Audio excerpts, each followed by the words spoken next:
Welcome back to Fox 5's On the Hill this Sunday morning. President-elect Donald Trump's newly appointed Department of Government Efficiency is going to be co-chaired by Elon Musk and Vivek Ramaswamy. It is under a lot of scrutiny for its potential role and potential power. Andrew Rudalevige is a professor of government at the Bowdoin College and senior fellow at the Miller Center at the University of Virginia.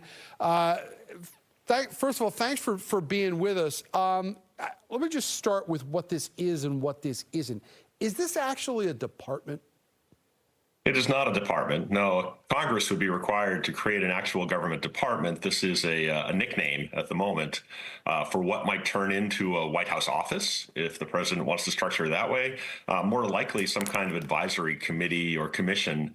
And we've had, of course, that kind of outside blue ribbon panel before to look at the workings of government.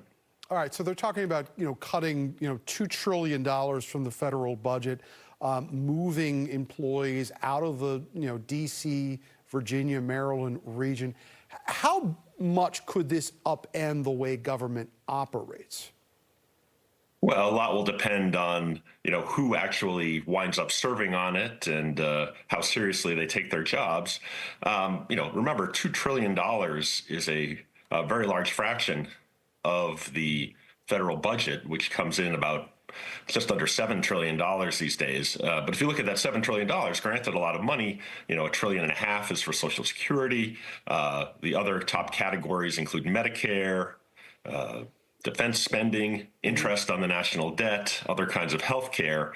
Those categories effectively take up $5 trillion out of that $7 trillion. So cutting $2 trillion would mean cutting the entirety of the rest of government. But, Andrew, part of the head scratcher about this thing, though, is the irony of creating a government department to get rid of government departments. It seems like an oxymoron, is it? Well, I mean, you also got a two-headed department or commission here, and normally two heads are not better than one when it comes to efficiency and management. So there's another little irony there. Again, it's not a real department, but there have been past attempts to create outside commissions.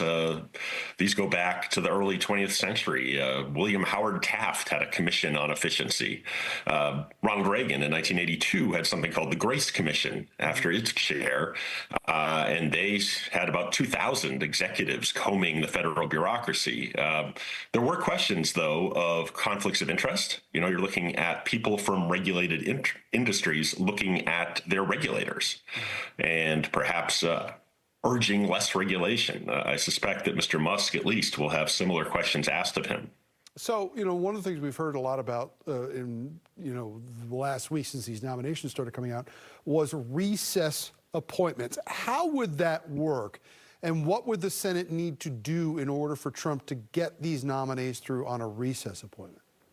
Yeah, so this is about the real departments, as it were, the secretaries who are being named now.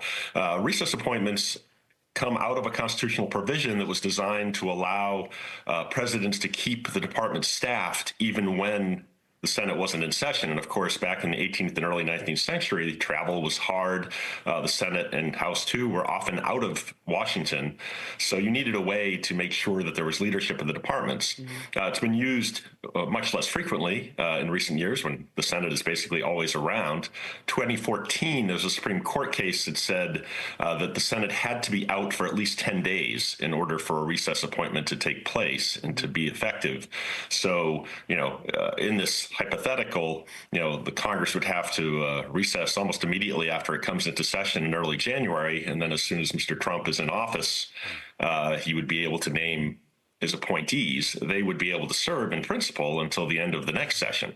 So it is a way to evade the Senate, but the Senate itself would have to accept that it was being evaded. It would actually have to stop its, sessions, which take place normally every 3 days these days, actually to prevent recess appointments and sort of affect its accept its irrelevance in a pretty unprecedented way. Well, given some of the concerns about some of these names, the Senate might not be inclined to do that. Professor Andrew Rudalevige, we appreciate you joining